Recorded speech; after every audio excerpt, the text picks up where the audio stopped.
Hey, Dennis Moss, Aristocrat Motors. Here to talk about the new Evoque that recently came out. Had a huge body style change and interior change for 2020. That's why we got him here so early. But similar to the Velar now, just kind of on a smaller scale. It's got the same accents as the Velar on the front. This is not a dynamic, but typically you would have the accents up here, the accents down the side here, that make it appear as if it's just a smaller Velar. This is the smallest Rover in the Rover family, but I mean not itty bitty by any means. But you got the power handles on the outside. So whenever you unlock the door, similar to the I-Pace, the Velar, I'm assuming it's going to be on most vehicles from now on. The new Evoque comes in two different engines. You've got a 246, and then you also have a 286 horsepower. The 286 only comes in the dynamic.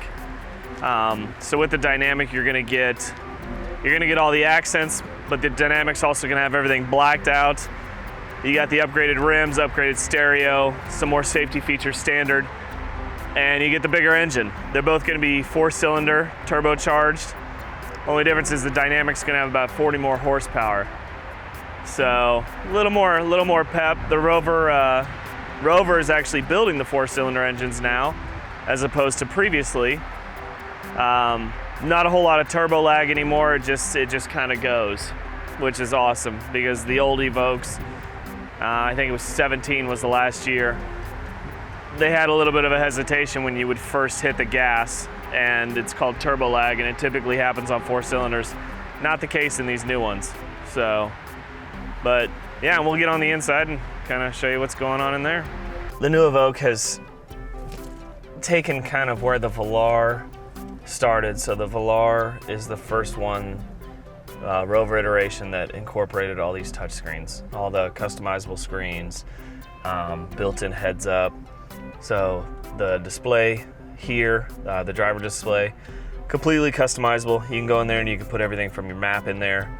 You can do, radio stations. You can do 1 dial. You can do 2 dials. So you can customize that screen however you like. And then once you set it to the memories, it changes from driver to driver. The dual screen here, this is the Touch Pro Duo. Started on the Velar, went over into the Sport, then the full size, and now it's on the Evoque as well. This screen is 100% customizable. You can come over on this screen, hit anywhere, long press anywhere, and you can customize your own personal home screen.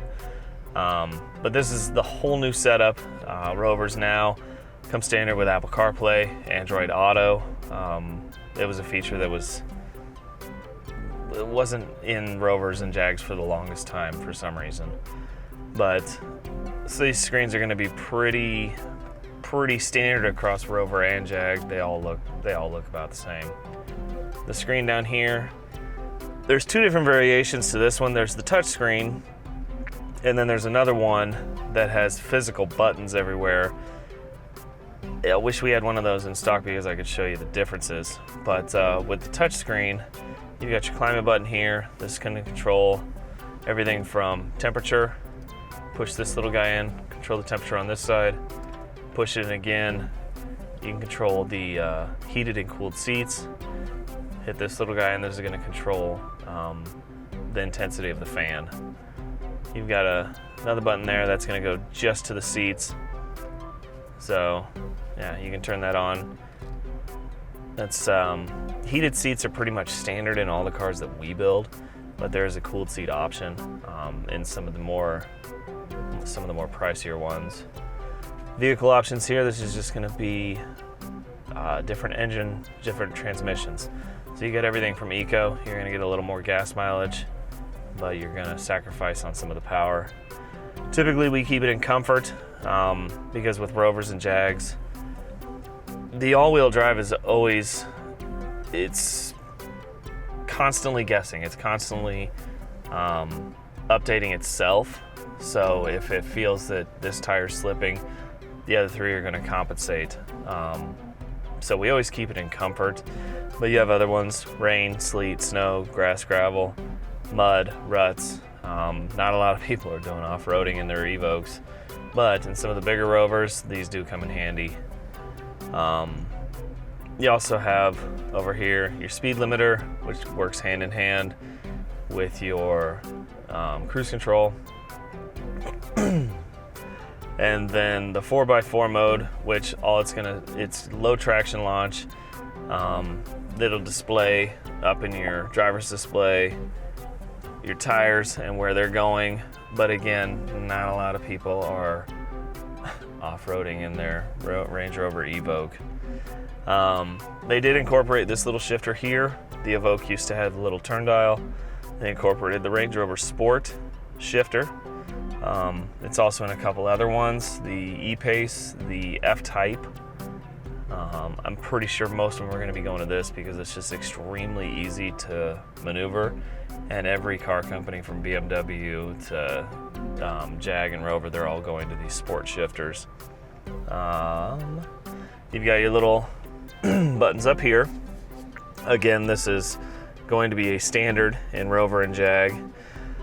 Left side over here is going to control your menu, your volume, switching between songs. It also controls your Siri if you have her hooked up, or Google, or whatever search engine you use. A little favorite button there where you have quick sets for different things you can do inside the car.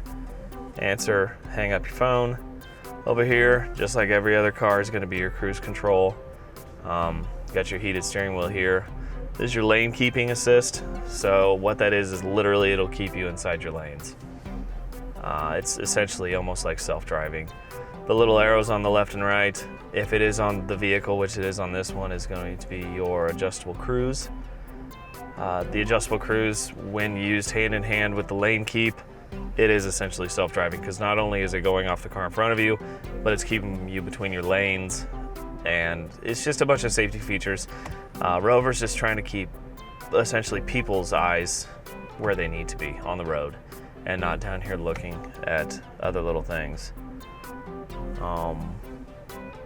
Yeah, so the Evoque is the newest one in the line, so it just now got a whole new makeover, and just trying to catch up with the times. And from what we've seen, it actually went down quite a bit in price, which is awesome, because all the previous Evoque owners have loved it and have come in and picked up new ones.